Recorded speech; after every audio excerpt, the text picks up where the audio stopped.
Welcome back to the Liberty Perspective. I'm Joe Marshall. Right, Pete? Me and Mini P are here again to bring you another episode of the Liberty Perspective. This show, we're going to continue with where we left off on the last show regarding public health and getting to the bottom of where public health has been the most effective tactic of revolutionary world socialism, the most effective agent of revolutionary world socialism ever. There's been more advances toward the collectivization of the world under the auspices of public health than any other covert or overt action. The world over has adopted the collectivism of public health. And we're going to take off where we left off before. And we left off with the last show with the question of, have you noticed basically I'm going to get right back into here. Let me do this. Okay. All right. This is where we left off on the last show. With this question. Have you ever noticed the war for the New World Order and, geopolitical world stage, right?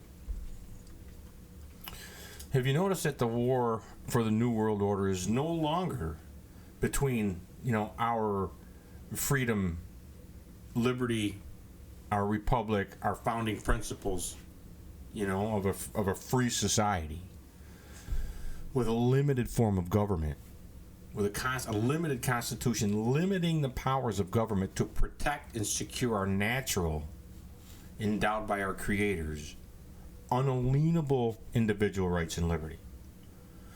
It's no longer between that and the collectivism and the world socialism of a new world order. It's now between multiple world socialisms, and the two prominent world socialisms or lead dogs in the collectivist pack, are the New World Order as is set up an intergovernmental global governance. And the way I put it here is it's no longer a war for the New World Order isn't any longer between the freedom of individual liberty, American founding principles, or republic, and the enslaving collectivism of a world socialism, but between the multitude of factions of the world socialism themselves. Right. Our liberty, our founding principles, America is founded, has no horse in that race anymore. We're gone. We're out. We've been cut out. It's where we are. But most notably between the world socialism, communism of a global intergovernmental UN-centered global governance, okay, UN-centered world socialist new world order, and the so-called private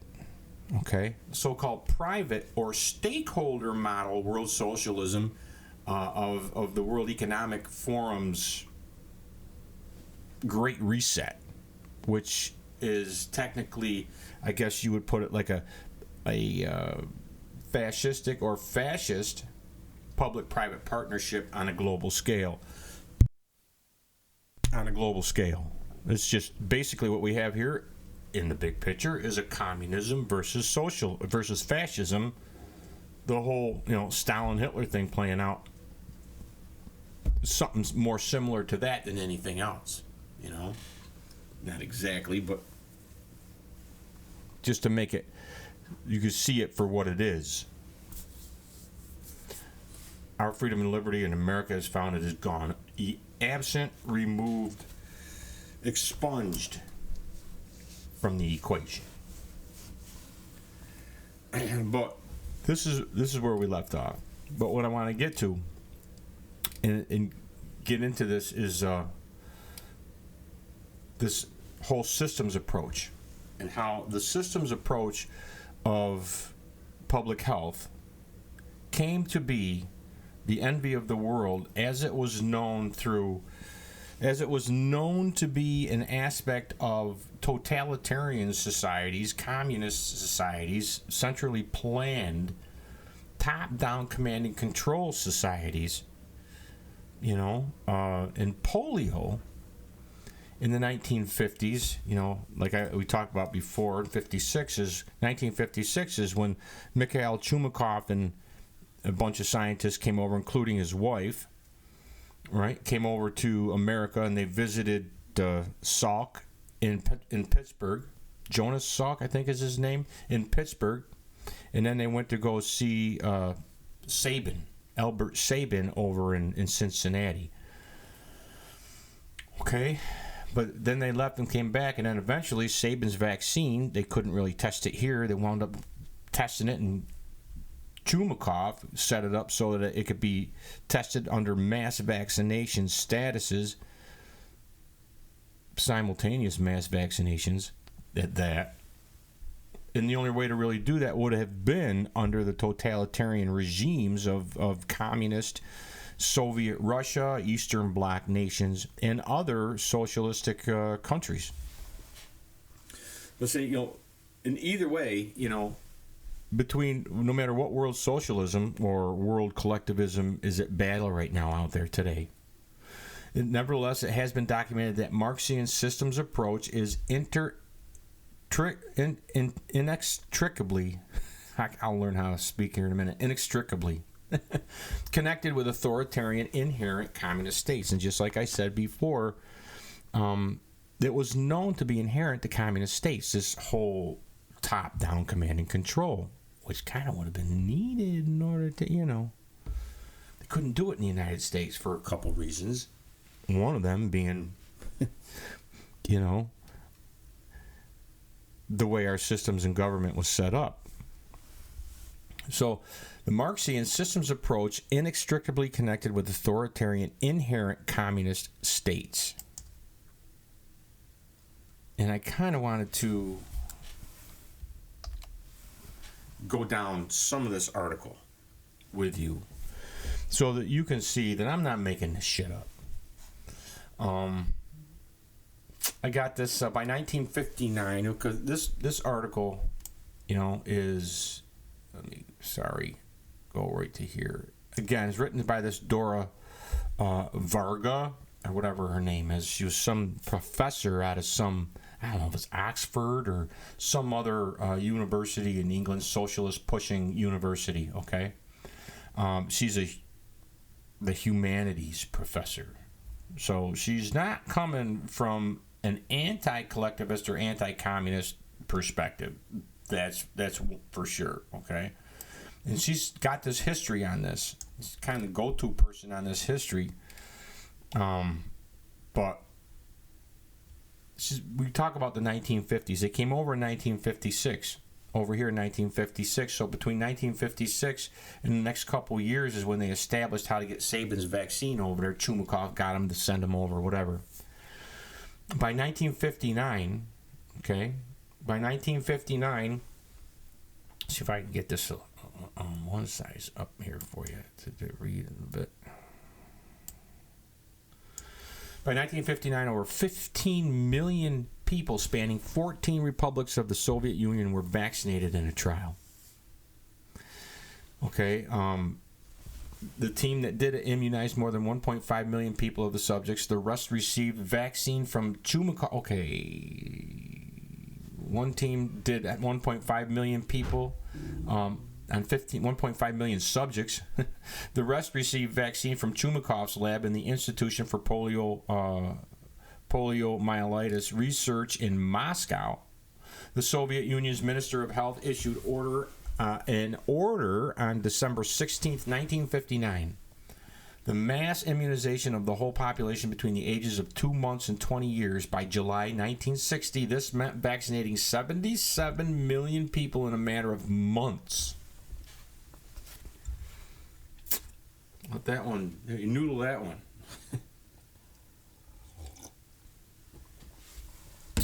How do you vaccinate that many people that quick without a military grade maneuver? The The British Medical Journal deemed this campaign a blitzkrieg against polio meningitis. I guess somewhat, I don't know, affectionately, I guess. However, the story of further Eastern European trials equally important to their Soviet counterparts remains largely unexplored.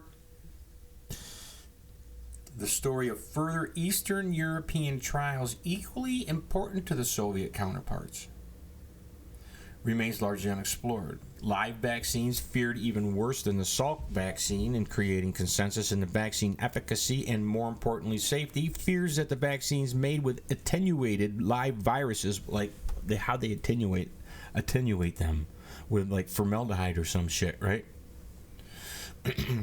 Could cause the spread of disease instead of curbing the epidemics were persistent throughout the development of the live viruses in the 1950s and in the early 1960s. Trials in Eastern Europe became important reference points in vaccine efficacy and safety considerations, both in scientific debates and in the government's decision-making process on the introduction of the vaccines. Well, right. The hygiene and epidemiological services of Czechoslovakia organized relatively large field trials in 1958 and 59. The vaccines prepared from the Sabin strains by the Institute of Sera and Vaccines in Prague, with additional batches of vaccines acquired from Chumakov in the Soviet Union. A little bit of history we're learning here. Sabin, who helped the Czechoslovakia scientists request through the World Health Organization, personally aided the bureaucratic process. Sabin, whose help the Czechoslovakian scientists requested through the World Health Organization, personally aided the bureaucratic process of shipping the strains from Cincinnati to Prague in the spring of 1958, and kept a close eye on the trials. Okay, the trials were conducted in 4 regions, and a total of 140,000 children between the ages of 2 and 6 were vaccinated. Finding the serological results favorable and based on studies by mostly Soviet scientists, that's key, right? I mean, you're talking Stalin, or just post-Stalin era Soviet Union. Nothing comes out of that area unless it's approved by the government and pushes the government narrative on anything. Nothing. Right? The vaccination program was extended nationwide in 1960 using domestically produced vaccine from Sabin strains and also vaccine imported from the Soviet Union. 93% of Czechoslovakian children population was vaccinated. Roughly 3.5 million children between the ages of 2 months and 14 years. The mass vaccination was deemed to be an instant success. It was deemed to be an instant success. Was it an actual instant success, or was it just deemed to be an national success? This is where we are. Remember how in COVID, if you were sick and didn't test positive, you were just deemed positive with COVID for whatever reason. You could just deem things. They're still doing it today. Demon shit, whatever they want it to be, right? Let's see, where were we? Yeah, the mass vaccinations were deemed to be, that's their word, deemed to be an instant success. No confirmed poliomeningitis cases developed in the territory of Czechoslovakia in the first 2 epidemic seasons after the beginning of the campaign. Although less widely known than the field trials and early mass immunization programs in the Soviet Union and Czechoslovakia, Hungary was the first among Sabin, was also among the Sabin vaccine pioneers.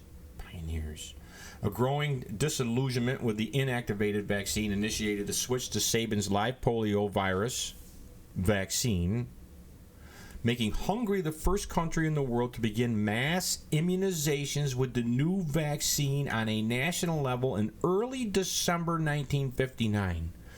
So it was 1959 in Hungary when Hungary becomes the first. Hungary becomes the first country in the world to begin mass immunization with the new vaccine on a national level in early December 1959. What the hell was going on in Hungary? See what the hell else is going on in Hungary. I just want to check something out here. I got something here to show you. Okay, what was going on in let me see. Okay. Now this comes out of the archives. It's a UK archives, but it's archives from 1959. What was going on in Hungary? This is the original document here, and they got a transcript here.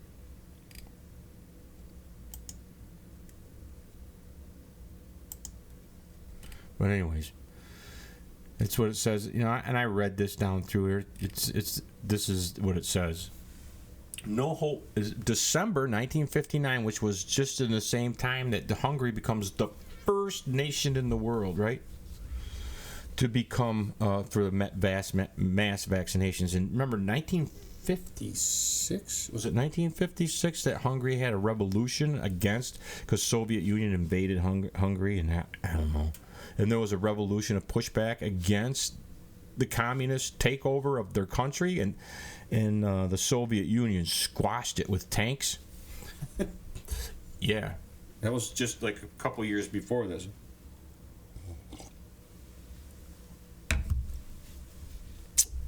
Yeah. This is what it says. No hope for Hungarians. Just to give you an idea what the hell's going on in Hungary in 1959. Few political conferences can ever have held out less hope for the future than the Hungarian Party Congress, held in Budapest from the November 30th to December 4th, 3 years after the revolt. Okay, 3 years after the revolt, which was 1956, right? The Kadar regime, the puppet for the Soviet Union over there, right, has given notice that despite complete disenchantment and apathy of the people, the communization of the country is to proceed without any relaxation of police state methods.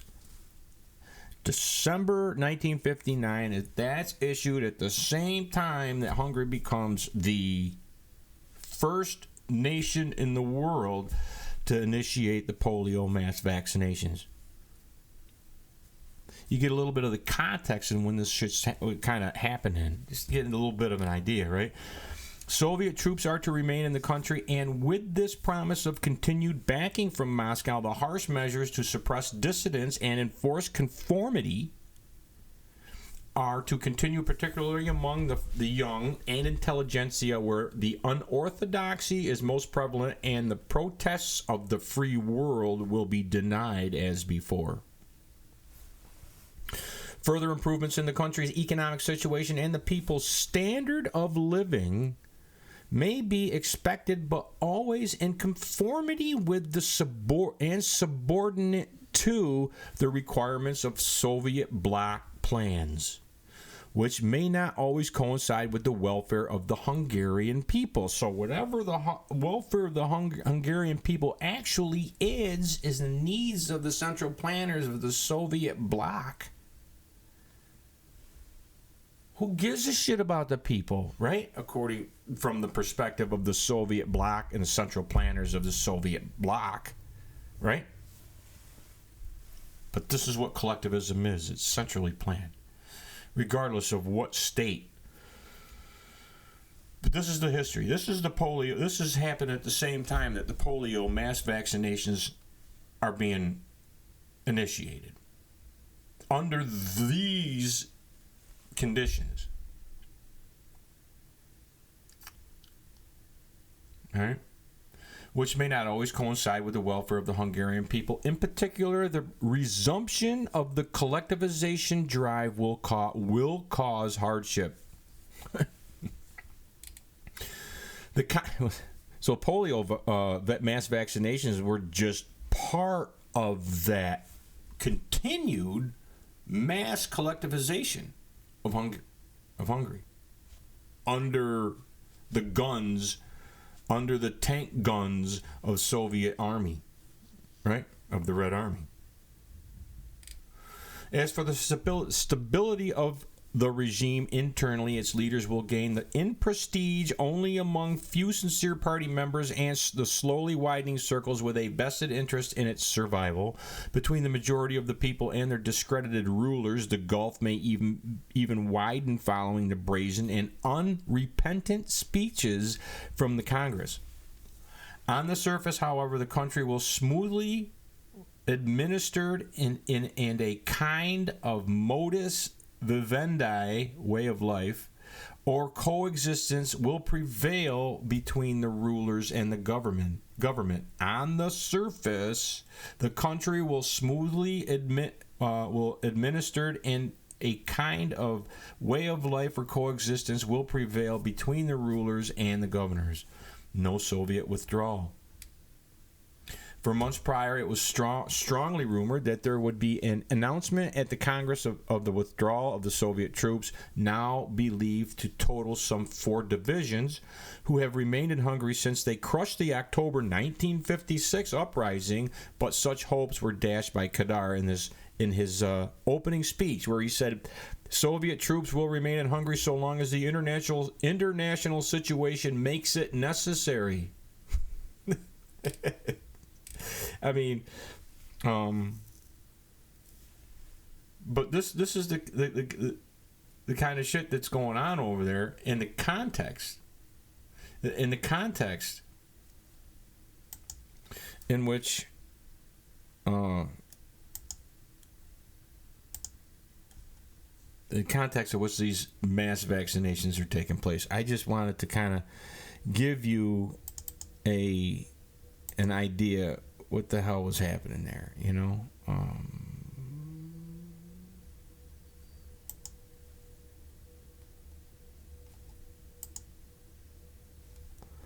See what we got. I'm trying to get back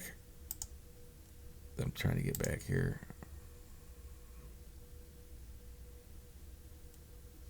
Hang on a second.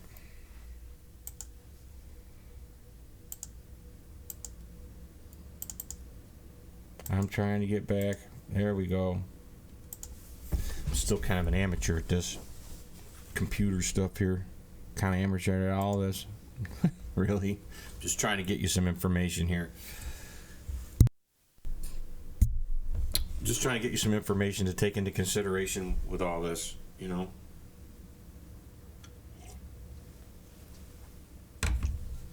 And to show that what I'm saying, I'm not making this shit up. This is the history of, in the context of it, and what I'm getting at is, you know, this whole beginning with polio. The world got to see how top-down command and control, the technocrats got to see how top-down command and control, the central planners of the world, the elites of the world, whatever, got to see how the top-down command and control was able to have command and control of the population. And, we could have this command and control of all these people and step on their shit and not let them get away with this shit of, you know, thinking that they don't have to participate and that, you know, became the envy of the world. This top-down command and control became the envy of the world, including with the World Health Organization, and then spread into the other countries around the world, including to the United States. Okay? Like I said, nevertheless, as has been documented, this Marxian systems approach inextricably connected with the authoritarianism inherent to communist states. Okay? And we're going down, like in December 1959, nationwide vaccination in Hungary began with the Sabin drops. This is just so you know what's happening there in that context. Immunization was mandatory for children between 3 months and 2 years.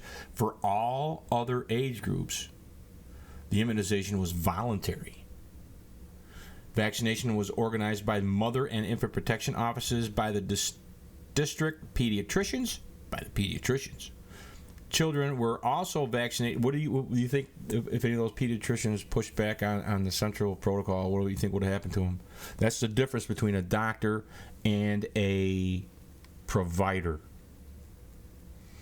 A lot of the doctors today don't know the difference or don't see a difference. Maybe they don't. It's like not seeing the difference between what our actual individual, unalienable, endowed by our Creator, individual rights and liberty are and human rights. Well, a lot of people don't see the difference anymore.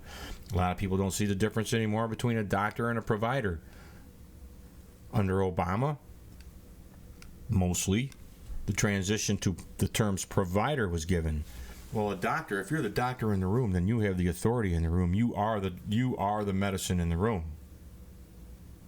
If you're a provider of a centrally planned medicine, centrally planned central protocol, you're just a provider. You're the conduit through now which that centrally planned medicine flows, providing the centrally planned medicine care, health care, whatever it is deemed. You're just providing the state or central protocol to the masses, the population, to the public. You know, it's kind of a difference. It's hard to explain to people who most of the people who know the difference between, most of the doctors that know the difference between what a doctor is and a provider is are retired. They got the hell out. They got the hell out. There's very few to none real doctors left that aren't actually defined as providers. And how I came to see the difference. How I came to see the difference in the difference between a private medicine, that we always had the private medicine, where when you went to your doctor or, doctor's office or whatever, the doctor he had his own business, and the nurses and everybody in his office were his employees. And they had to compete against all the other doctors. So you had to be a damn good doctor to stay in business because you were in competition with all the other doctors, and together they kind of, that competition was the tide that lifted all boats, that made the whole of medicine better and better and better, But when you went to that doctor and you got examined by that doctor, it was whatever he found and whatever choices that you had moving forward, whether, you could afford it or not afford it or wanted to go through it or didn't want to go through it, was a decision between you and your doctor. The doctor would examine you, and he would come to you, or she would come to you and say, look, this is what we've got. This is what you've got. These are your options going forward. You can go and get a second opinion or a third opinion. But this is what I'm telling you, what I'm finding. You've got A, B, C, and your options are 1, 2, 3. What do you want to do? Which is what private personal medicine is. It's about you, the patient, right? It's centered around you, the patient. And the difference between that and population health and public health and state-run central protocols is when I learned to see the difference in prison. It was obvious. It was a slap in the face obvious. When an inmate in prison gets called down to whether he's calling for an emergency sick call, he goes down for regular sick call, he goes down whatever it is. Okay, an inmate goes down to the medical, and he gets examined down there. Do you think that doctor or nurse or whoever is examining the inmate is there on the inmate's behalf, or is that doctor or nurse or medical treatment there on behalf of the state to provide whatever the state says that inmate is going to get? So when that doctor or nurse examines the inmate, it turns its back. They turn their back and they say to the state, this is what we've got with this guy or woman or whatever. What do you want us to do?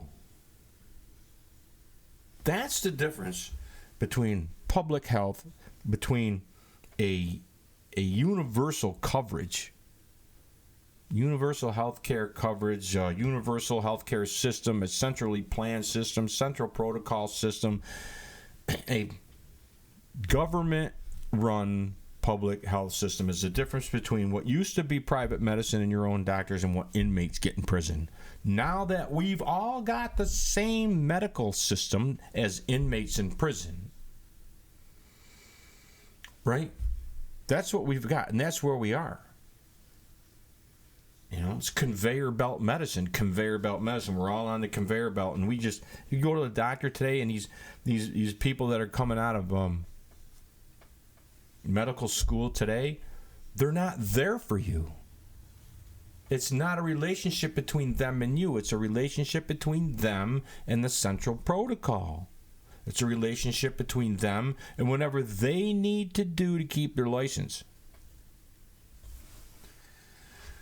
It's just kind of an observation. You can take it for whatever you want there, but that's the epiphany that I had, and could see it plain as day in prison, you know. But anyways, we got on December 14th, 1959, when all that other shit was going on in Hungary, right?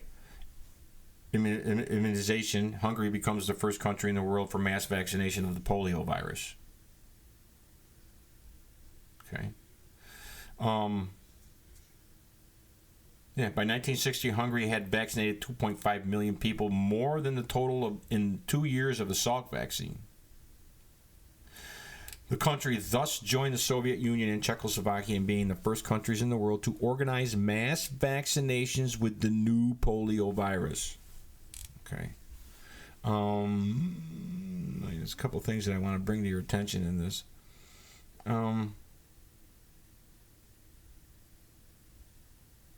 East Germany followed suit with a field trial of the Sabin vaccine in 1960. Can you see how it's spreading around? It's spreading around the world, mostly through Eastern Bloc countries right now. Right? East Germany followed suit with a field trial of the Sabin vaccine in 1960, citing the favorable results in the Soviet Union. That was predominantly the oversight was done by, Soviet scientists.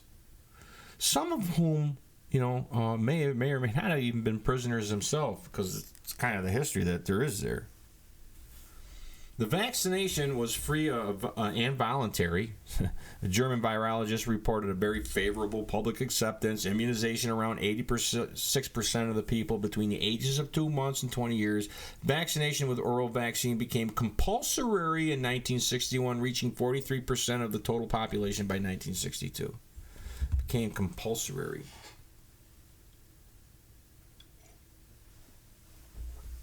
Let me see. It is important to note another large-scale field trial conducted in Poland using Hillary Kaprowski's vaccine, or live polio virus. Hillary Kaprowski's live polio virus. The vaccination began with a small-scale vaccination in October of 1958 involving a total population of 8,716 in a small town and 3 villages. In the next step, after approval from the special committee appointed by the Minister of Health, all children between the ages of 6 months and 15 years were immunized with the type 1 strain in 2 provinces. Beginning in autumn 1959, in a mass immunization campaign, over 7 million people, mostly children, received type 1 and type 3 strains. By the end of 1960, 26% of the total population was immunized with oral vaccine, including 76% of children between ages of 6 months and 15 years. Based on the decrease of the incidence rate of epidemics, polio virologists determined vaccine's efficacy to be 82.9%. Yeah, but then you got to ask yourself, is that 82.9% efficacy a absolute or relative risk reduction, like they did with COVID? I don't know if any of you people remember, or if anybody remembers. when they said that the COVID vaccine was 95% efficacy. They're still doing this shit today. 95% effective or 95% efficacy. Supposedly there's a difference between effective and efficacy, according to Dr. Stephen J. Thomas, who conducted the COVID trial, who was the lead investigator for the COVID trial. Someday we'll get into him. But that the difference between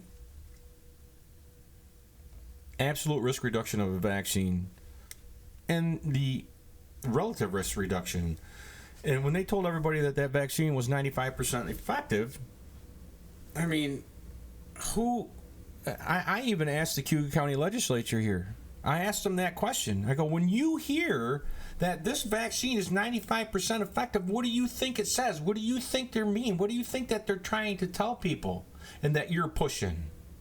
When the Cuyahoga County Health Department is pushing this shit, and they literally blamed the death of 250,000 people in Cuyahoga County. The Cuyahoga County Health Department here put out a letter that blamed the death of 250,000 people on those who refused to get vaccinated. They blamed it on the unvaccinated. I shit you not.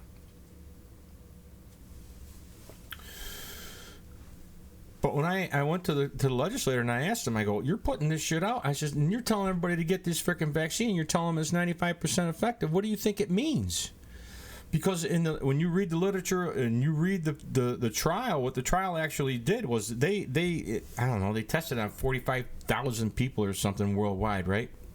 Just if I remember, 44,000 something. But they said that they did a test. They said, of those people that weren't vaccinated, only 0.88% or 0.84%, no, only 0.88% of the people who weren't vaccinated got COVID. Less than 1%. Less than 1% of the people in the trial didn't get COVID. The unvaccinated didn't get COVID, so 0.88%. Then during the trial, this is what they said happened. They said only 0.084% of the people, if I remember my numbers correctly, 0.084% of the people that were vaccinated got COVID. But they didn't say that just not getting any vaccine was already 99.22% effective against COVID. They didn't say that. They said that, the difference between the 0.88% of the people that got, the unvaccinated people that got COVID, and the difference between that and the 0.084% of the people that were vaccinated that got COVID, the difference between those two numbers was 95%. Both less than 1%. That's vaccinology today. That's science today. Selling that shit to the public. It's depraved. But that's the what it was. And here we have an 82 point. It was deemed Polish virologists determined the vaccine's efficacy to be 82.9%. Really? What does that even mean, though? I'm just throwing it out there for your consideration. Mass vaccination campaigns with the live polio virus vaccine soon followed in the rest of Eastern Europe. In Bulgaria in 1960, targeting about 2 million children between 2 months and 14 years of age. Then in Romania in 1961, administered to the whole population under the age of 30, around 10 million people. Yugoslavia carried out a small field trial in the Sabin vaccine from January to May 1960, involving about 8,000 preschool children in the city of and following a relatively severe epidemic in 1960. I thought they didn't have epidemics after 1959. Well, began mass vaccinations in 1951.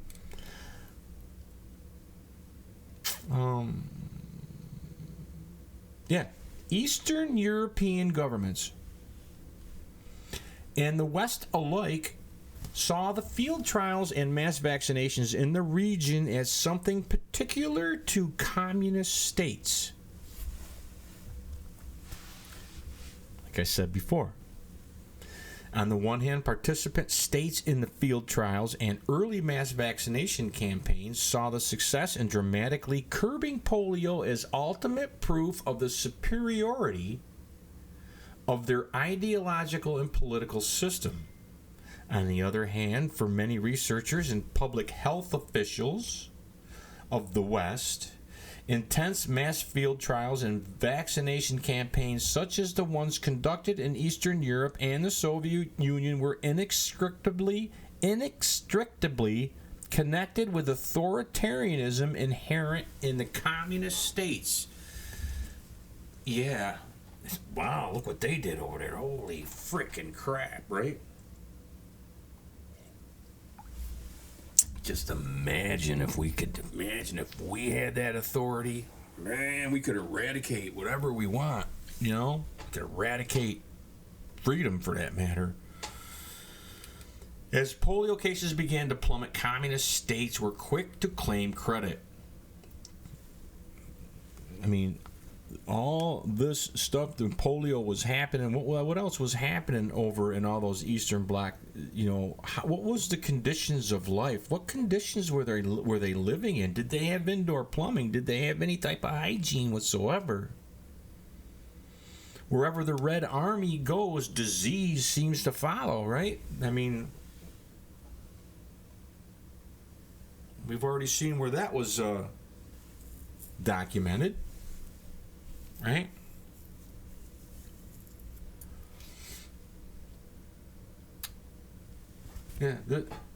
Yeah. Polio cases began to plummet. Communist states were quick to claim credit. Did they really plummet, or did they just say they plummeted? I mean, who knows, right? This was especially true for those two countries leading vaccination efforts with the Sabin vaccine. Hungary emphasized the importance of the overall communist enterprise in the success of the Sabin vaccine. Remember what was happening in Hungary in 1959 when they initiated all this mass vaccination.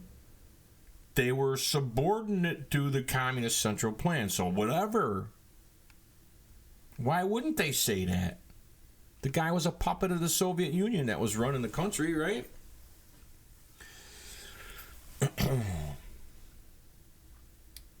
At first, official communication on the Sabin vaccines reevaluated the state's role in vaccine procurement in the case of the Salk vaccine. The government was portrayed as a hero, which, in spite of all hardships and even running into debt, managed to go out there and get much-needed protection for children. At first, the official communications on the Sabin vaccine were reevaluated the state's role in the vaccine procurement. Right. Yeah. So it's the Sabin vaccination, that whole process, these mass vaccinations, that whole process reevaluated the state's role in vaccine procurement. In the case of the Salk vaccine, the government was portrayed as a hero also, which, in spite of all hardships and even running into debt, managed to go out there and get much-needed protection for the children. Yeah. On the one hand, they're forcing everybody to do it, dictating everybody to do it, because everything is under the gun of the Soviet army and the tanks. But on the other hand, they're like, oh man, they were the first ones. They kind of tested it on them, right? If they were the first ones to do that mass vaccination, don't you think they just kind of test? Hey, have them freaking take it first, right? But that was so nice of the Soviet Union, because we asked them and they supplied it to us, and they went broke doing it, but they didn't care because it was a humanitarian thing to do. Narrative control. Right? Yeah. This time, the significance of outside help. This time, the significance of outside help was emphasized, having arrived from the right side of the Iron Curtain. Yeah. They kind of blew over the fact that the Sabin was an American. but it came from Soviet Union, so it was help the Soviet Union. It's all just, narrative control on everything. Right, wrong, left or right. Just to give you an idea what's going on over there. This time the significance, right, came right side of the Iron Curtain, according to the daily newspaper Népszava. The Hungarian government asked for the help of the Soviet Union, notwithstanding results. We were granted 2.5 million doses of the vaccine. There was no talk of cost or debt or the fee of the state required to import the vaccines. Oh, they had to go through a lot of shit to get that vaccine to us. Later, communist officials contrasted the polio-free world of Eastern Europe with the struggling Western nations, who, for the sake of free trade and economic hardships, which is what, they're going to say, anything in the capitalist system because of their capitalism, right, were reluctant to switch to the Sabin vaccine, and thus we're still experiencing polio epidemics. See, it's all became, what system? It's the system. You have polio because you're capitalist. We don't have polio because we're communist. Coming out of the Soviet Union, right? Do they really have? Was polio really eradicated, or are they just running a line of bullshit on everybody to get the freaking, the propaganda opportunity? I mean, the whole polio thing, the whole epidemics that were happening at the time, Stalin didn't want anything to do with it. He basically refused to admit that there was any sicknesses or diseases happening anywhere in the Soviet bloc because it went against the grain of the propaganda that they were putting out there of this robust new communist man that was out there that was, tough and didn't get no diseases and didn't get sick, and he was out there throwing himself under the bus for the greater good of the collective no matter what had to happen, right? The proletariat, man, So Stalin didn't even want to admit that there were all these diseases. But now that there is, we don't have the diseases because we're communist. The West, America, has polio because they're capitalist. It's right there. That's the history. Czechoslovak scientists and public health officials chose to emphasize their own contribution to vaccine development and the role of the communist state in the project. Their chief hygienist clearly declared the achievement of the Czechoslovak polio prevention strategy. That was I think what Kaprowski was involved with that, at least in the beginning, right? Yeah. Clearly declared the achievement of the Czechoslovak polio prevention strategy to be an evidence of good governing. The success of mass vaccination was a proof of the highly developed organizing abilities of the Czechoslovak Ministry of Health and profound understanding of our people for health problems. The vaccination campaign was accomplished without any particular troubles, and the attendance of the population was very high. The Czechoslovak sentiment highlighted two important aspects of the Eastern European polio vaccination campaign in the Cold War.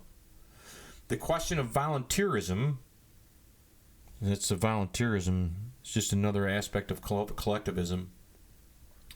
The question of volunteerism and the advantage of the authoritarian organization of state and public health.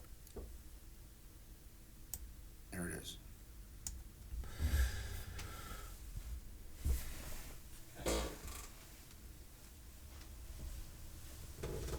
This is the inspiration. This is what became the envy of the world. Man, look what they can do.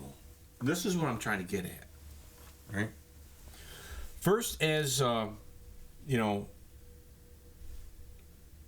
know how to say his name, Skovarenik, emphasized the fact that citizens happily volunteered for trials and readily complied with mass vaccinations. Why would they say anything different? even if they forced everybody under a gun, they volunteered. There was, that choice architecture volunteer thing where they tell you, you can do it or die. So they voluntarily chose to not die, right? Which is all the same choice architecture shit they used on the population of Americans during COVID. I don't know if you guys remember, or who remembers. If anybody remembers, this applied psychology tactics, a lot of them were nudge, different, public, social contract, different types of applied psychology tactics. And one of them here was this whole deal here, the advantage of authoritarian organizations in the state and public health. Mass vaccination campaigns was crucial to the representation of successful public health interventions. That choice architecture, they volunteerism. Remember when they applied that choice architecture, an example of what they did and step-by-step instructions from the FDA and CDC to doctors, they give them, okay, here's the choice architecture you have. You either get your kids vaccinated or you're going to have to kick them out of school, which means you're going to have to homeschool them, which means you're going to have to quit your job to do it. So, it's your choice. You voluntarily they get voluntarily vaccinated, or we're going to force you to totally, change your life. You're going to have to quit your job. You're going to become a single income family. Or if you're already a single income family and you're a single mother, you got to quit your job and homeschool your kid. If you don't let them get vaccinated, what are you going to do? That's choice architecture. They did the same shit in COVID that these people did there. It all comes down from a centrally planned collectivism. It's still all the same centrally planned collectivism. It's still all the same central protocols. Centralization of protocols. Yeah. They emphasized the fact that citizens happily volunteered for trials and readily complied with mass vaccination campaigns was crucial in the representation of successful public health interventions, and not only in Czechoslovakia. This fitted very well with Eastern stereotypes of Eastern European citizens being either oppressed by communist states or being uniform, obedient subjects. Yeah, they couldn't.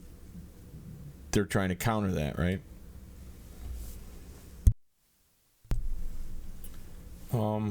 However, it is very difficult to discover how voluntary and compliant the Eastern European population actually was. There it is. There it is.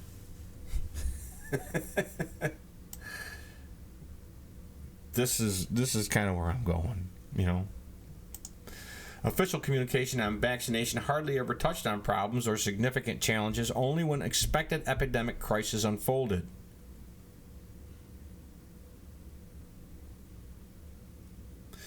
Only when unexpected epidemic crises unfolded did criticism and reluctance surface.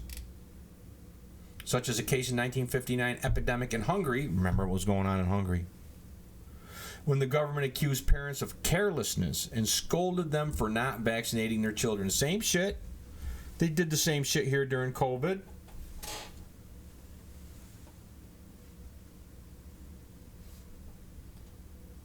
Did the same shit here during COVID. How many people knew just how communist the whole freaking COVID protocol and countermeasures were?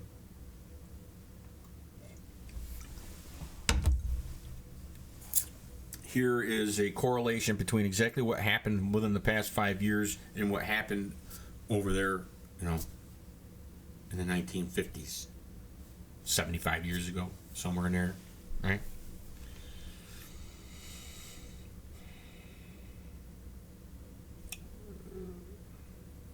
But that's, yeah. such as the case in 1959 epidemic in Hungary when the government accused the parents of carelessness and scolded them for not vaccinating their children. They did the same shit here during COVID. Reports reveal that some parents did not trust the new vaccine, and their distrust was shared with some physicians as well.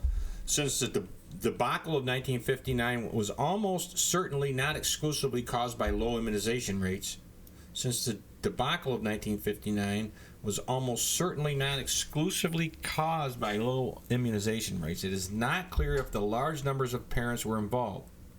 If large number of parents were actually involved, or if they only became visible as a possible explanation as the government was trying to make sense of the inexplicable situation. So they had something go wrong, and they tried to blame parents that were non-compliant.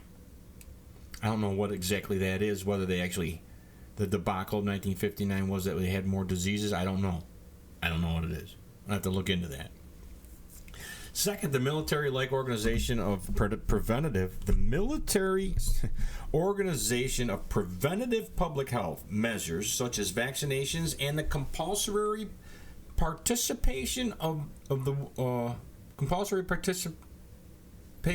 the population in such enterprises rang alarm bells in the immediate post-war years.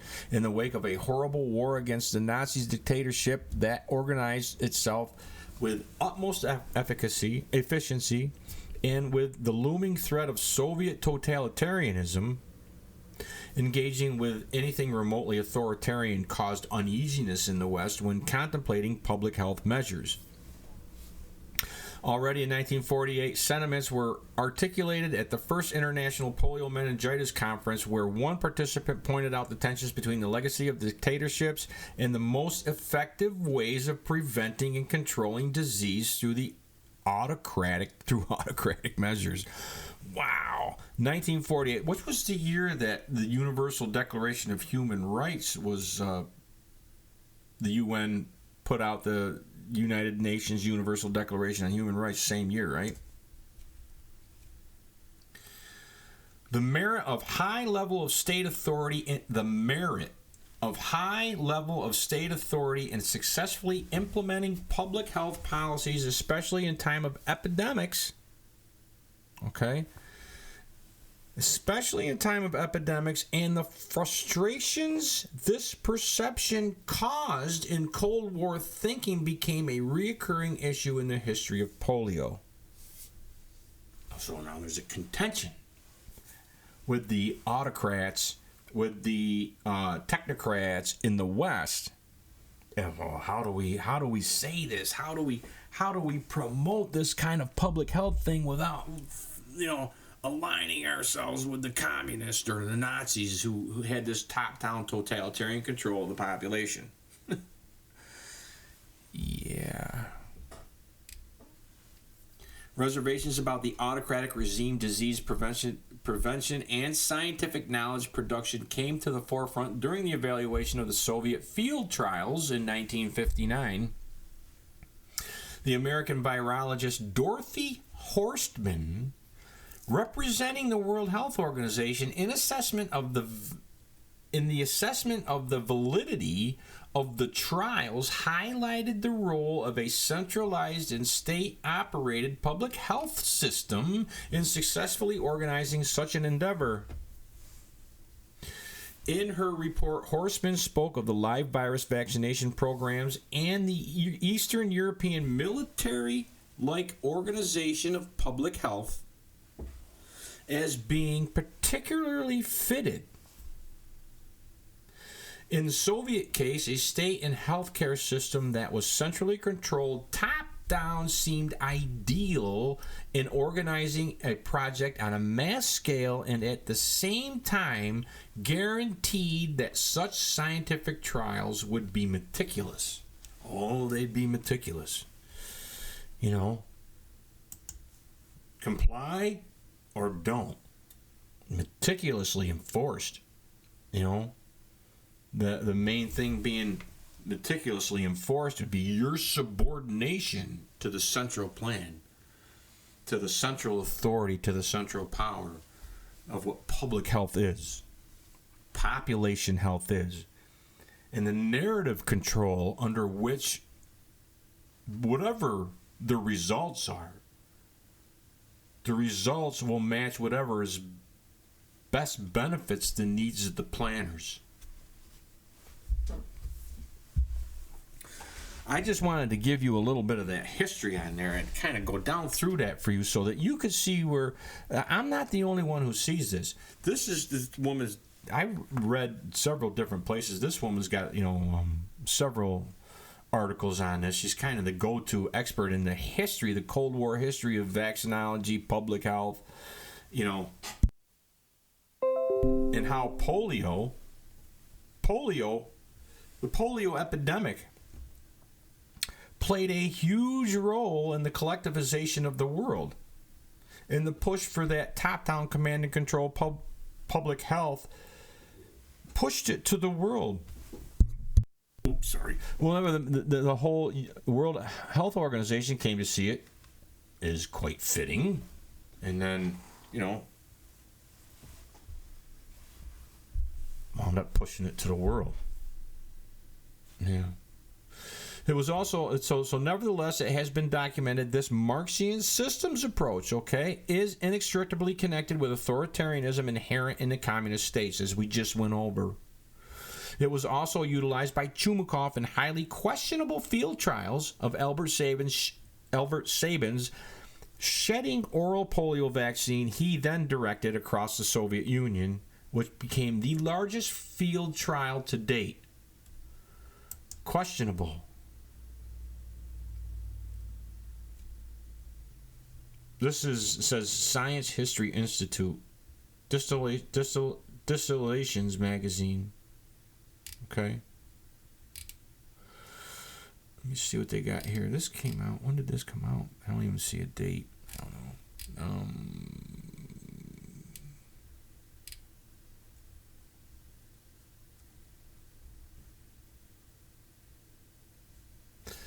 Just to see if we can see which it was briefly. Just a few months later, scientists in the Soviet Union tested a newer, different polio vaccine on a scale so vast it made the American trial look modest in comparison. By the time the two trials were completed, the world had two effective polio vaccines, both of which are still used around the world today. The drug sprang from the golden age of vaccine production that followed World War II, an age that coincided with increasing hostility and brinkmanship between the two superpowers.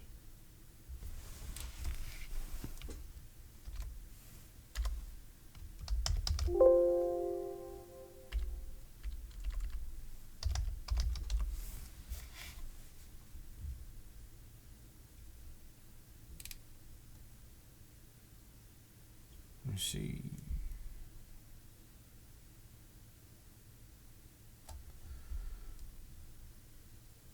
Under other circumstances, a vaccination at school would have been no big deal, but the long-awaited vaccine Kerr received at the spring of 1954 promised to protect him and his classmates from the most dreadful disease at the time, polio, and the clinical trial in which they were participating, along with 1.3 million other children across the country, promised to be the biggest medical experiment in history.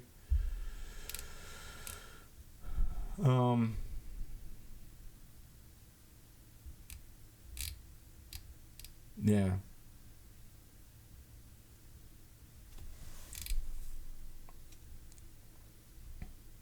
In the Soviet Union, polio's existence had long been denied by Stalin, like I was saying earlier. But after Stalin's death in 1953, his successors decided that the nation's recurrent polio epidemics could no longer be ignored. A vaccine or cure was imminent.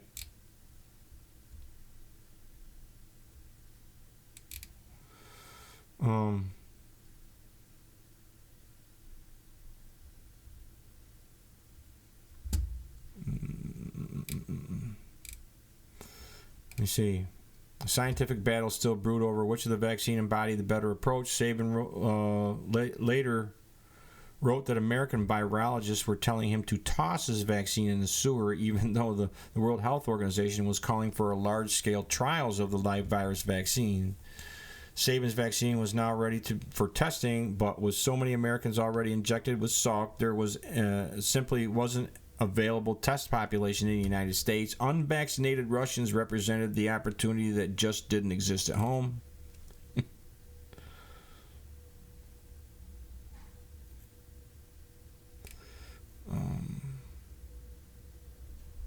Let me see. Were they single? Okay.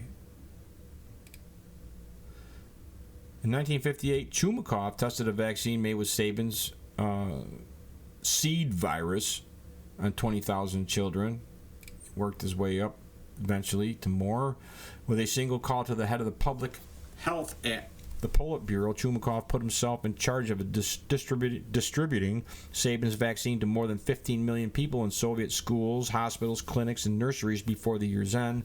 By the end of 1960, an additional 77 million children in the Soviet Union and another 23 million in East Germany, Czechoslovakia, Hungary, Romania, and Bulgaria all received the vaccine. It wasn't an experiment in the Western tradition. The Soviets employed neither control groups nor placebos. So, isn't it Paul Offit and right in the mass vaccination pushers of today are still calling for no placebos, right? This wasn't an experiment in the Western tradition. The Soviets employed neither control groups nor placebos, nor did they monitor children. Purposefully denied the vaccine in order to compare their disease rates with those in vaccinated children, as had been done in the Salk trial. At the end of 1960, Chumakov wrote to Sabin that his vaccine was winning new victories in the country. Sabin was certainly glad to hear the news, but he knew the results would be rejected back in the United States. Right? He was right. The World Health Organization dispatched its own independent expert, Yale University biologist Dorothy Horstman, who we just heard before, right? She praised it. She was an American. A Yale University biologist. To verify the results. She penned a rather non-committal report saying that while the vaccine seemed to be working, definitive results would be a long way off. When the Soviets later sent a group of scientists to share their findings at the Second International Conference on Live Polio Virus Vaccines in Washington, the scientists found their work dismissed and belittled by the Americans. It was just too much for the Soviet Deputy Minister of Health, who cut off the attacks with a line that would be quoted decades later in scientific circles as a reminder that fundamental human needs ought to transcend political and cultural divides. I would like to assure you that we in the Soviet Union love our children and are as concerned for their well-being as much as people in the United States or in any other part of the world are for their children. Right. That's why they starved them to death. They just starved people to death. You know, over there. The great famines in the Ukraine, everything else. But there's a little bit of history in this article too.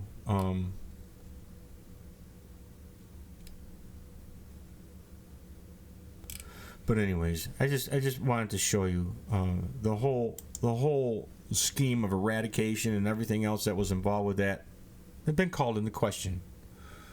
They were questionable. There's no way to tell that what they said happened actually happened, or that the test results that they say were the results were actually true or not. With such top-down command and control,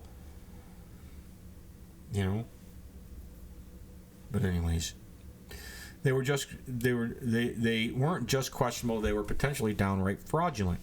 Sabin himself was aware that these trials in no way met the standards of the actual scientific or humane approach. Socialist or Soviet Eastern Bloc countries were fast to take credit for the alleged eradication of polio, giving credit to good governing and their centralized compulsory mass vaccinations and systems approach public health. And that's kind of like you know, let me see. Yeah.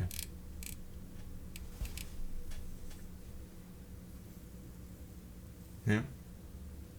Socialists in Eastern Bloc countries were fast to take credit for the alleged eradication of polio, giving credit to good governing and their centralized compulsory mass vaccinations and systems approach to public health, while blaming the West's higher rate of polio cases on our love of free trade capitalism, as I just showed you. Or as they put it, our love for economic hardship, which is, what they say capitalism is, right? Of course, versus the government gives you everything you need to have for an adequate standard of living, as determined by the planners, right? In the very least, to this day, the central narrative and evolutionary dogma of polio vaccines, and vaccines in general across the board, not to mention public health at large, are entirely founded on the propaganda and evolutionary politics of advancing revolutionary postmodern collectivist social change. I went over in, this a little bit in the last show. You don't have to look any farther than Nacho's advancing public narrative for health equity and social justice, or One Health, to see the truth of that, Where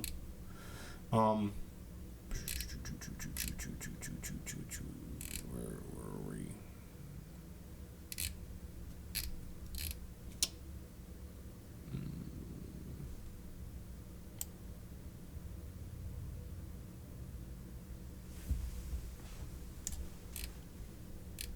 Okay. Yeah, Hillary Kaprowski. We went over this. Yep. Let me see. Went over this a little bit. Over this a little bit.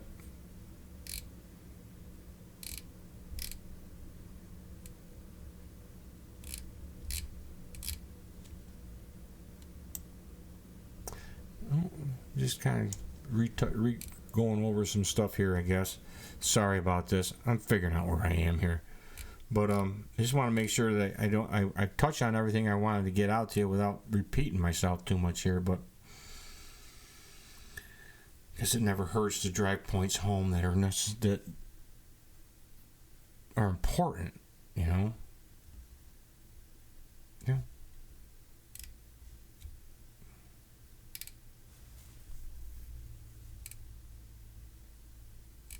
But you got this whole cosmopolitan thing too. The internationalists' beginnings of cosmopolitanism. It's all this country. It kind of plays into this thing. Gets folded into this thing as citizens of the world. Global governance kind of plays into the whole thing too, and the implementation of everything.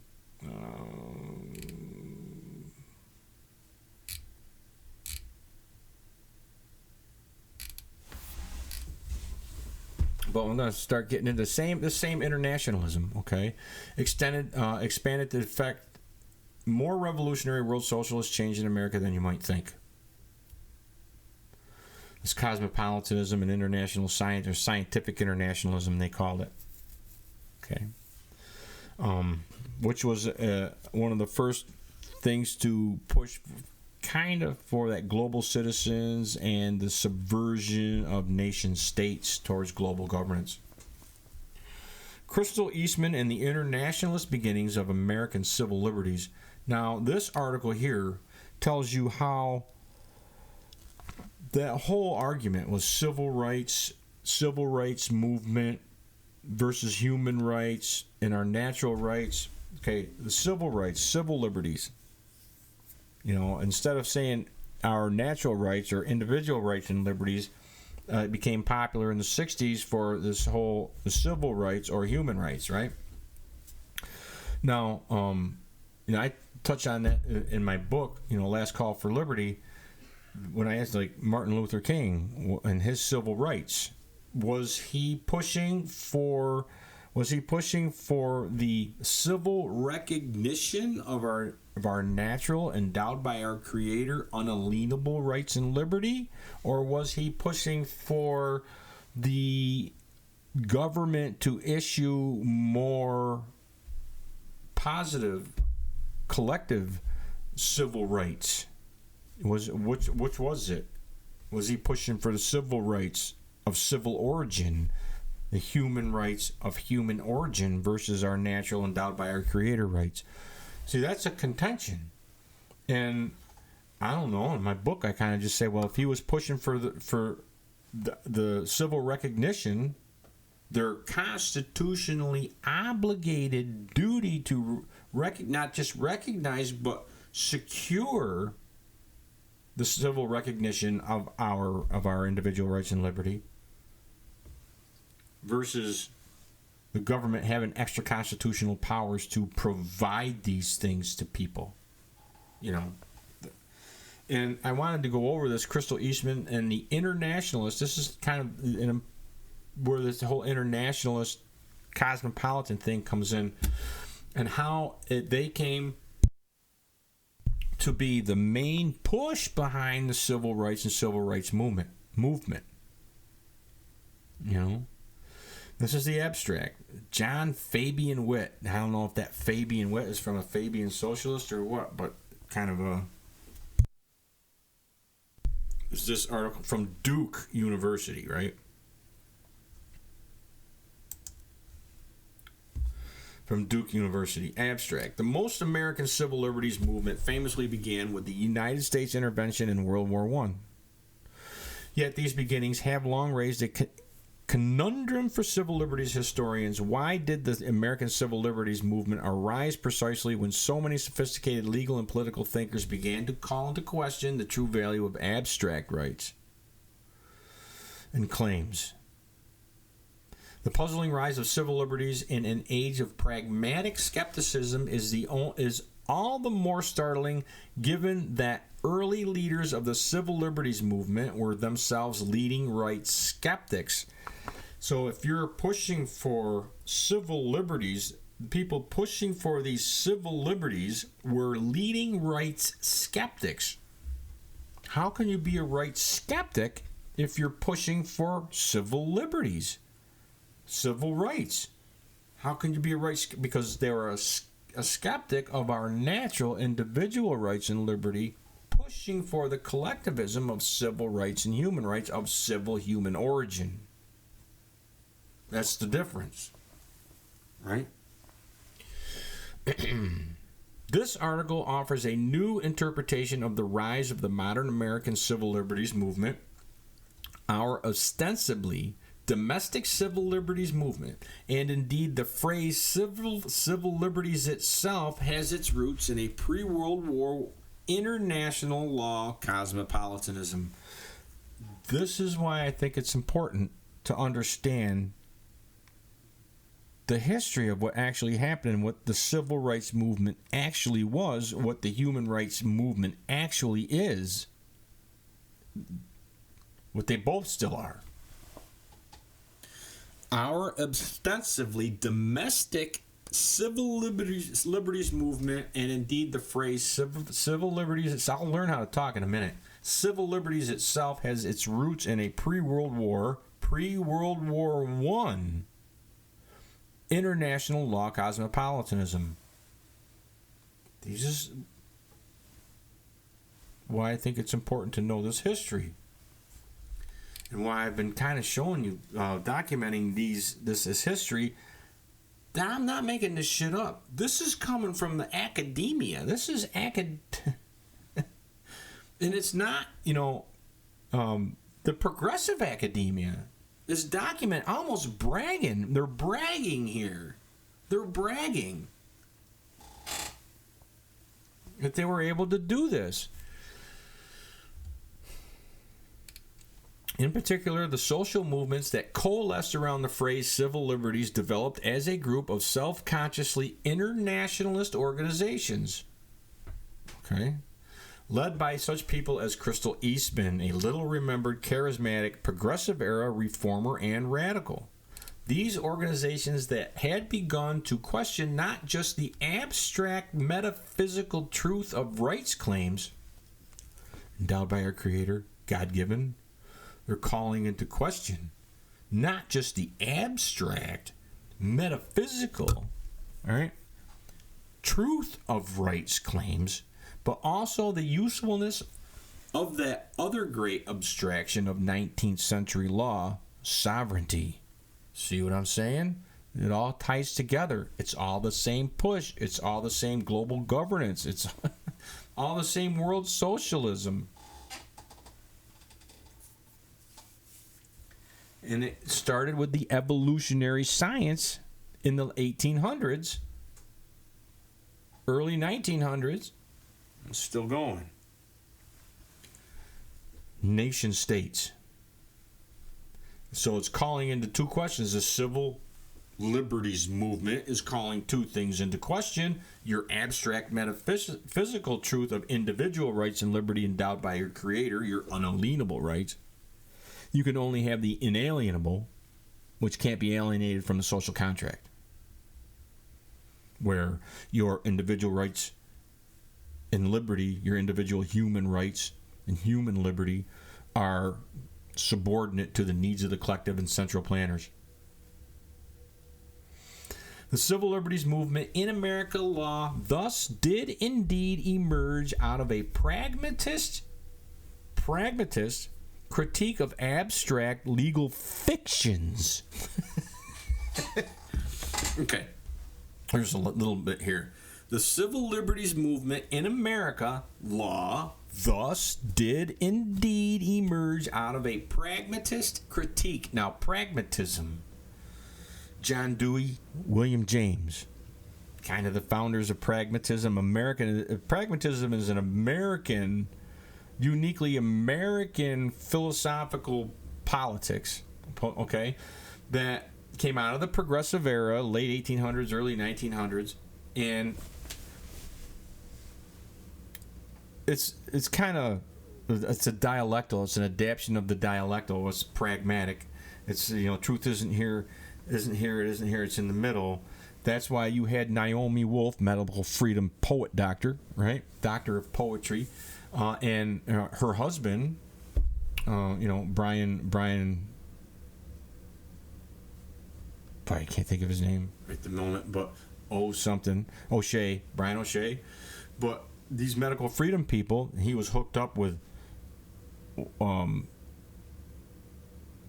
Steve Bannon, and they're all hooked up, going on InfoWars, promoting Trump. They got behind Trump, right? And they were saying that don't let the perfect be the enemy of good.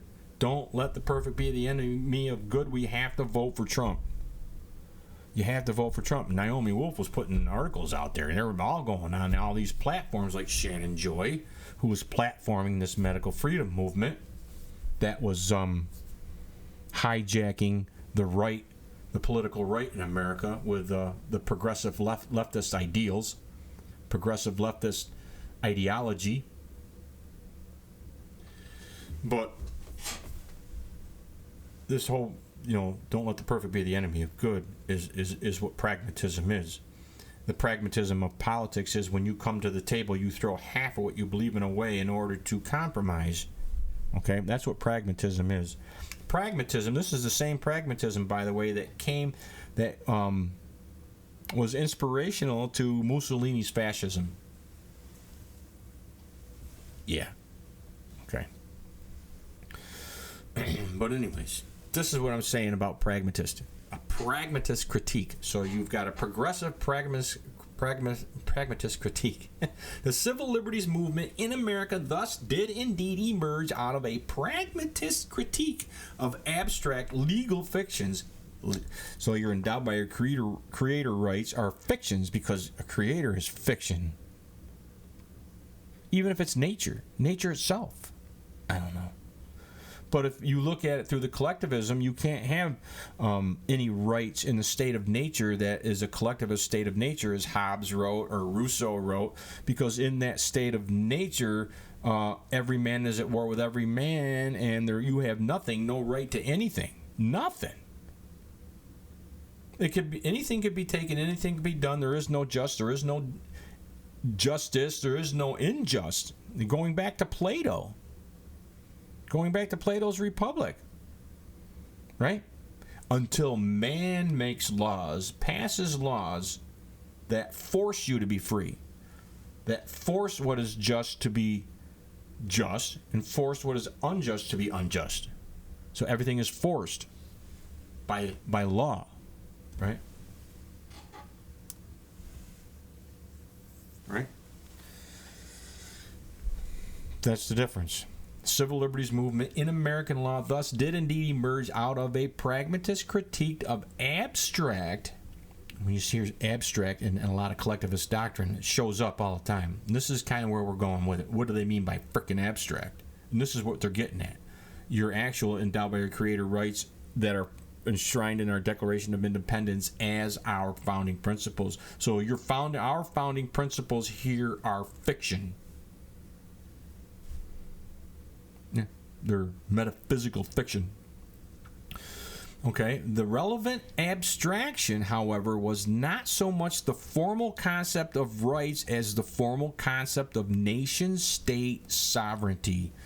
So the individual's got to be shut down, be shit on, and so do nation-states, nation-state sovereignty. As a matter of fact, they still talk about sovereignty today in a lot of the human rights doctrines, but it's a sovereignty that has been, the definition has conformed to the global governance and subordination of the governments to that global governance, the human rights-based global governance. I went over that in a couple shows ago, too. And I just want to say, introduction here, pragmatist philosopher John Dewey scorned those who clung to the individualistic traditions of early Victorian platitudes about the sanctity of individual rights. So he would be scorning me for sure, right? Because that's what our actual founding principles were. These progressives wanted to destroy that as a fiction or fictionalize it in history and promote the progress away from that fiction towards the full realization of a top-down command and control collectivist society, fully planned, right? And everything else that goes with it, like the abolishment of the concept of private property in markets, free exchange of property owned for property desired, everything. Right? The individual tradition of early Victorian platitudes about the sanctity of individual rights. Critics noted that the problem of uncertainty in which Holmes pointed in Abrams cut both ways, calling into question not only the legislative commitments to the suppression of particular ideas, but also the unyielding commitment to principle that underlay rights claims in the times of crisis. In times of crisis, right? Epidemics, right? Climate change. Right? And indeed, as American intervention in World War I approached, lawyers like Raymond Fosdick, soon to become the first Undersecretary General of the League of Nations, increasingly saw natural rights, along with Jefferson and laissez-faire, as just so many mental trappings, the mental trappings of our founding principles, okay, from a century ago. It's just like, I go over it in my book that there was a Supreme Court justice. Can't remember his name right now. Actually wrote about the Constitution. He says the Constitution wasn't about being a living, breathing document. It needs to promote, it needs to meet the needs of the government today. Basically needs to meet, the Constitution needs to be changed to meet the needs of today. It shouldn't be, it's not a paper designed to preserve a society that's dead and gone. That's the way he, a Supreme Court justice wrote of the Constitution. So this is basically the same shit here, okay? Right?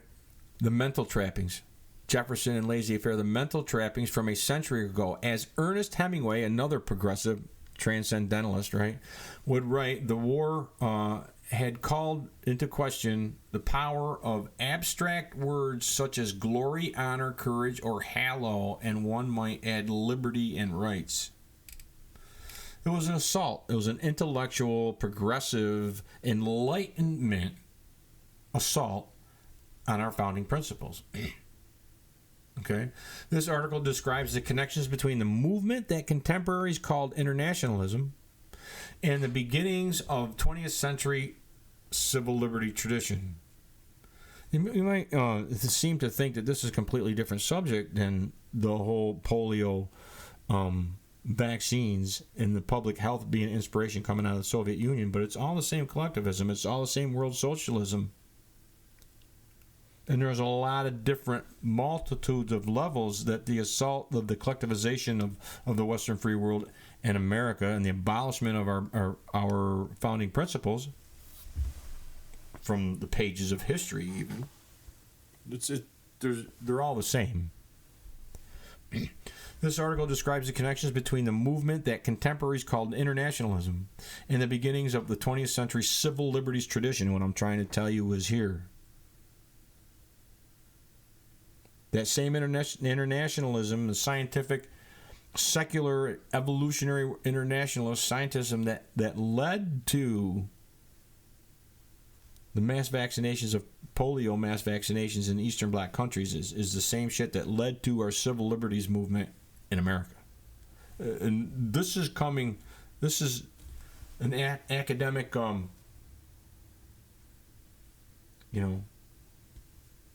documentation of that. While the Rights Manifesto offers a certain template of human rights ideal, that template is inherently limited value. That template is of inherently limited value. Which is the great social contract. This is what I've been saying all along, and it's documented in this paper. While the Rights Manifesto, Human Rights Manifesto, offers a certain template of human rights ideal, that template is of inherently limited value. The great social contract. The social contract. Which subordinates the individual on all levels to the needs of the planners and the government. Conclusion. For Eastman, and her colleagues, the turn to rights advanced a strikingly modernist project in international law. The abstraction of rights seemed to offer a way to contain a dangerous abstraction of state sovereignty. If you have abstract natural individual rights and liberty, then you have abstract state sovereignty. Same shit, right? Eastman's internationalist appropriations of a traditional language of rights and liberties, in other words, were themselves deeply ironized. They were ironized. They sought to pick thinkers. Relied heavily on the distinction between form and substance to strike something like the required balance. That balance. Balance is another slave speak word in human rights doctrine. Okay, with rights being largely formal guarantees of individual freedom. Such thinkers did not presume to think that the individualized political environment they sought to advance was compatible with any extensive scheme of substantive rights. So the thinkers did not presume to think that the individualized political environment they sought to advance was compatible with any extensive scheme of substantive rights. Substantive rights being collective rights. The United Nations framework goes beyond these precursors in stipulating a comprehensive vision of substantive fulfillment as the subject of rights. The United Nations fulfills the substantive rights. Okay, the Catholic endorsement of the United Nations framework, this is important too. The Catholic endorsement of the United Nations framework becomes more readily understandable when one observes that it contains substantive as well as formal guarantees in a manner resonant with received Catholic ideas of the common good, albeit without the overt reference to traditional Catholic attention to ontology, metaphysics, and tradition. So in other words, they use the Catholic endorsement of the human rights, agenda, the human rights endorsement of the United Nations framework of what individual rights are. They promoted the Catholic Church's endorsement of that based on the reason why the Catholic endorsement is there, because it's their ideas of promoting the common good. You see it a lot, too, in collectivist doctrine that Jesus was a socialist, right? But, I got this double hashtag here on this double number sign on the United Nations framework. Goes beyond those precursors in stipulating a comprehensive vision of substantive fulfillment of the subject of rights. Got this down here. Another article that kind of goes into a little bit deeper on there, kind of backs it up, is the International Covenant on Economic, Social, and Cultural Rights, 1967. This other article that I just read came from when? Oh, man. There's no date on that. There's no date. 2004. That article just came from 2004. It's 20 years old, right? But this article here was written in 1967.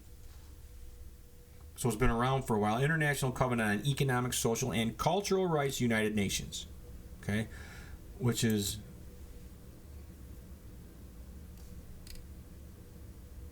Yeah. I think that's the French version, but they got an English version here. All right? Okay, the states parties to the present covenant, 1967, considering that in accordance with the principles proclaimed in the Charter of the United Nations, recognizing the inherent dignity and of the equal and inalienable rights of all members, I think it's supposed to be members, of the human family is the foundation of freedom, justice, and peace in the world. So, in accordance with the principles of the United Nations, recognition of the inherent dignity of the equal and inalienable rights of all members of the human family is the foundation of freedom. Okay, they're in accordance with whatever the United Nations doctrine is. It doesn't recognize the individual.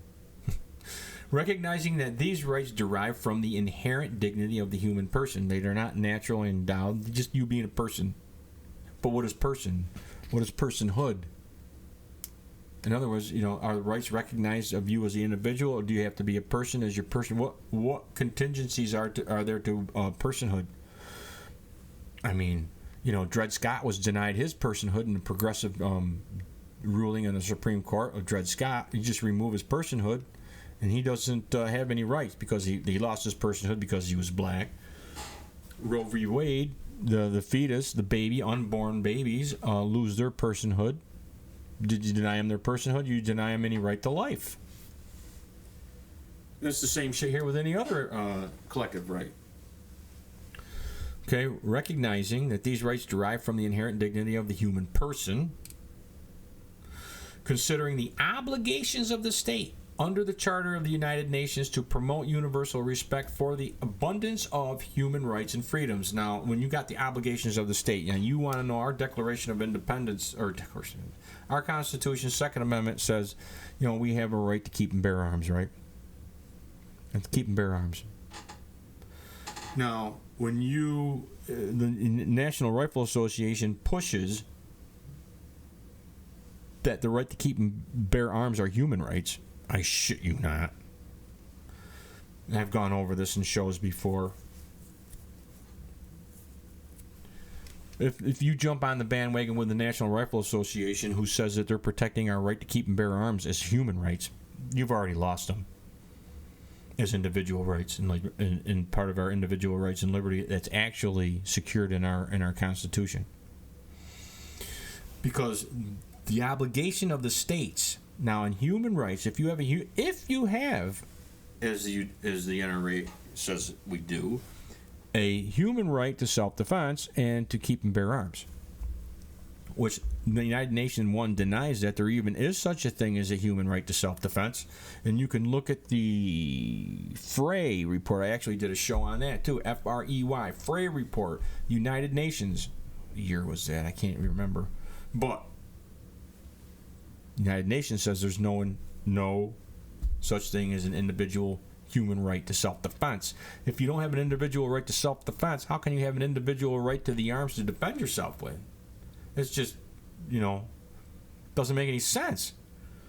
But this obligation of the state is the other half of that equation. The human rights, global governance of human rights is actually an obligation to the states to provide the necessities, the basic necessities for an adequate standard of living, that you have a right to recreation, you have a right to join a union, you have a right to food, housing, shelter, you have a right to recreation, right? You have a right to health care. All rights of prisoners. And there is, as I said multiple times before, that there is none of these things, when you list them off, would be mistaken, would be immediately be recognized by any convict or ex-convict as nothing more or less than the rights of prisoners. The only thing they've done is they've extended the size of prison from within the walls and fences of our prisons to the shining sea of our whole country. Basically to the world. The world is now our prison. And we get to have prisoners' rights on a global basis. That's what it is. That obligations to the states to protect the population, to protect the public, because guns are now a public health concern, right? So guns are as a public health concern. The government is obligated to protect the masses from these guns and the violence that the population must be protected. The governments are obligated to protect the republic and the individual right, any individual right to these guns, if it's even dared to be implied, would immediately become subordinate to the government's obligation to provide safety and security from that gun, from you having that gun. Do you see what I'm saying? The obligation of the state override to secure the population from that right, to protect the government from your individual right to freaking have a gun. That's what you need. That's where the division is. Realizing that the individual having duties to other individuals and the community to which he belongs, so the individual has duties. You just like Comte said, and is spelled out in Rousseau's Social Contract, and Hobbes' Great Leviathan too, for that matter.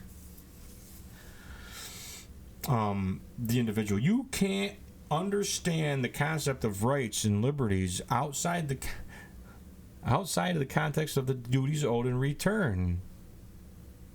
And one of them is that you're subject to the social contract, which you no longer, as Rousseau says, you're no longer in charge of the dangers to which you should be exposed. If the prince says to you that you should die, because up until now, the reason why you're alive is because of the prince, or the government, or the sovereign, right? Or society. It's just a different line of thinking. Okay, and they all agree on the following: Article 1, in conformity with the provisions of the Charter of the United Nations. Developing countries, with due regard to human rights and their national economy, may determine to what extent they would guarantee the economic rights recognized. So you get to determine what that is. Back in 1967, they were still kind of recognizing a little bit of state sovereignty there, right? You can limit these rights. They got what they call the Syracuse Principles, which the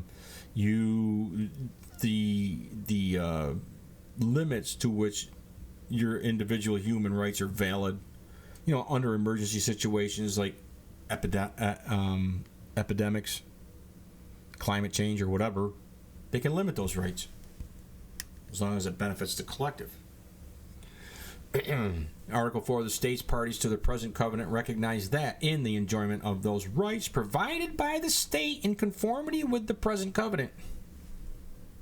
Provided by the state in conformity with the present government, your rights endowed by your creator, as the government our creator. In collectivist doctrine, the government is the creator of our rights.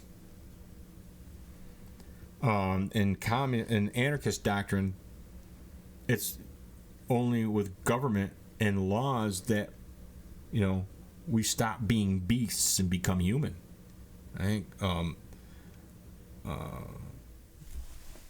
was that's Kropkin, Pierre Kropkin, maybe, or Prodhan, one of them. I document that in my book. Now, we got from vaccination in the communist state, polio in Eastern Europe. The same Dora Vaughn. See her humanities profile here. Go back to this other lady, this Dora Vaughn lady, right? Up here it says connecting three worlds. I don't know. I'm a historian of medicine, science, and technology with expertise in the history of epidemics, the politics of health, the Cold War history. I'm a professor of history and medical humanities based jointly at the University of Exeter, UK, and Humboldt University in Berlin. So she's at humanities, medical humanities, and she's got some more. We're going to get into this. This is more evidence. More evidence to the fact of the public health history. With the polio mass vaccinations of the 1950s in Soviet and Soviet Eastern Bloc nations, becoming the inspiration to the world, the envy of the world, then inspiration to the world, then being spread around the world, and being adopted by the world. I'm going to leave this off today here. I'm going to pick this up in the next show. I hope you got something out of it today. I hope you got something out of it. We covered a couple different things here that are related. A little bit of history on how these vaccines came to be that inspiration to the world, that totalitarian top-down command and control that is public health, and how it came to be, seen and promoted, which now is everywhere. It's everywhere.